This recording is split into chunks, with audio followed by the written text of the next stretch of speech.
Shalom,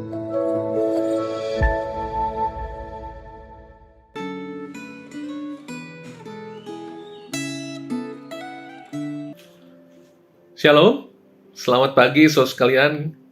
Puji Tuhan, kita kembali bertemu untuk bersama merenungkan firman Tuhan pada pagi hari ini. Dan teks Alkitab kita terambil dari Markus, pasal yang pertama ayat 21 sampai dengan 34. Tetapi saya hanya akan membacakan ayat 21 sampai dengan 28. Mari, demikian firman Tuhan. Mereka tiba di Kapernaum. Setelah hari Sabat mulai, Yesus masuk ke dalam rumah ibadat dan mengajar.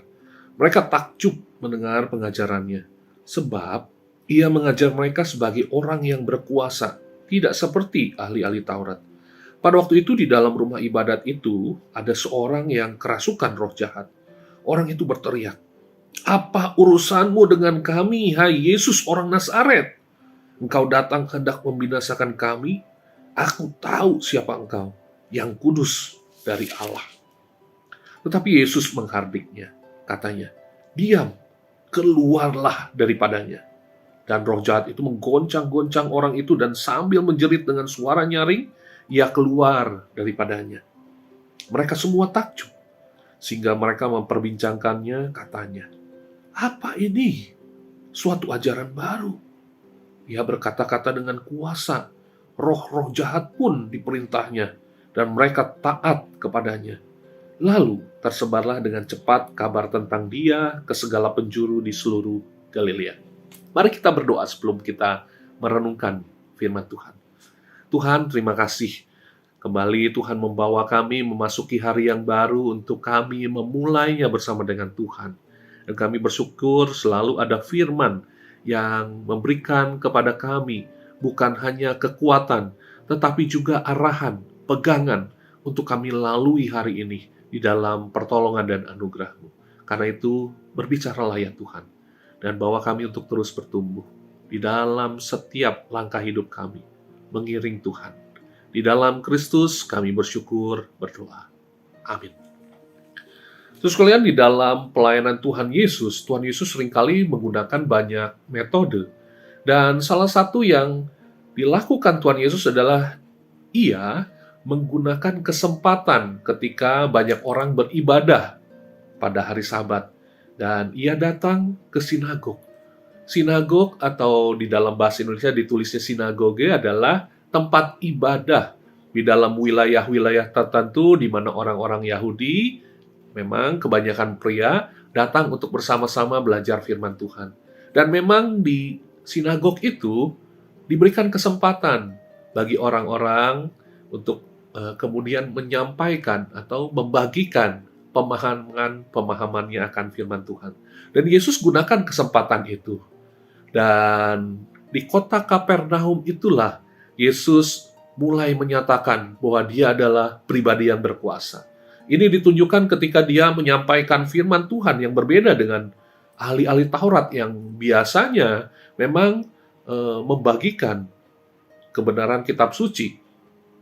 Dan hari itu Yesus membagikan sangat berbeda, dengan kuasa rohani, dengan otoritas yang sangat nyata terlihat, dan juga dengan bobot pengajaran yang luar biasa. Sehingga itu membuat banyak orang yang hadir pada waktu itu melihat, ini berbeda sekali. Ini sungguh sesuatu yang belum pernah mereka terima sebelumnya. Dan ketika Yesus mengajar itu, ada yang terganggu. Ternyata ada orang yang dirasuki kuasa roh jahat. Dan disitulah kemudian Yesus mengusirnya. Dan ketika ada sebuah interaksi, Alkitab mencatat bahwa roh jahat itu mengakui bahwa engkaulah Yesus yang kudus dari Allah.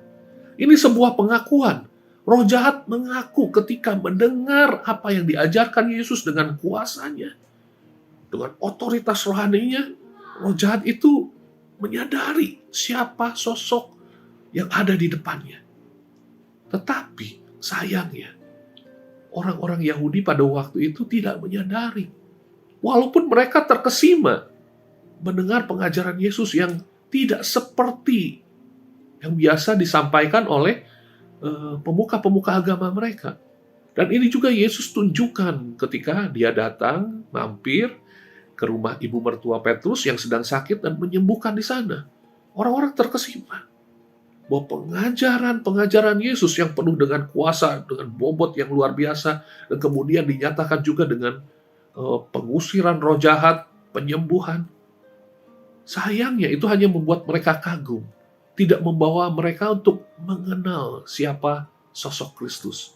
Mereka hanya mengagumi ajaran Yesus, mengagumi apa yang dilakukan oleh Yesus, tetapi tidak sampai kepada iman yang percaya, iman yang mengenal. Di dalam kehidupan kita, ketika kita berinteraksi, mendengar firman Tuhan, ketika kita melihat perbuatan-perbuatan Tuhan yang ajaib di dalam kehidupan kita, apakah kita lewat pengalaman dan juga mendengar firman Tuhan itu membawa kita justru mengenal Tuhan, ataukah kita hanya mengagumi siapa yang menyampaikannya? Kita hanya menerima ajarannya, tetapi tidak membawa kita kepada pengenalan. Dan ini banyak kali terjadi di dalam kehidupan orang-orang percaya.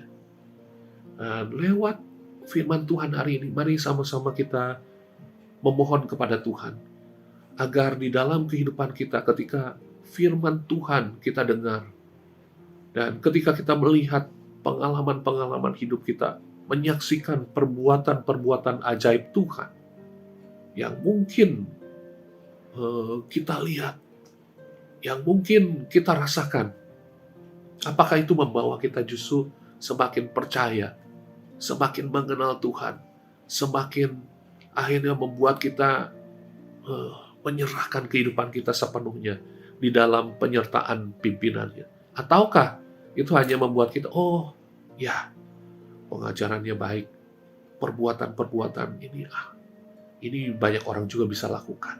Ini hanya kebetulan. Tapi Tuhan ingin agar kita membuka hati kita.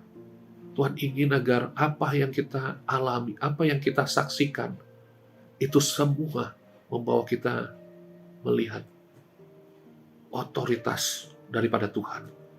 Melihat bahwa Dia adalah Allah yang berkuasa, dan Dia ingin agar kita sungguh-sungguh mengalaminya di dalam hidup kita, membawa kita untuk sungguh beriman dan sungguh mengenal Dia. Kiranya Tuhan memberkati dan membuka hati setiap kita. Mari kita berdoa. Tuhan, terima kasih lewat firman-Mu, kami sekali lagi diingatkan untuk senantiasa di dalam perjalanan kami mengiring Tuhan, perjalanan kami beribadah menyembah Tuhan. Ada begitu banyak hal Tuhan bukakan untuk kami alami, untuk kami saksikan. Kiranya itu membawa kami sungguh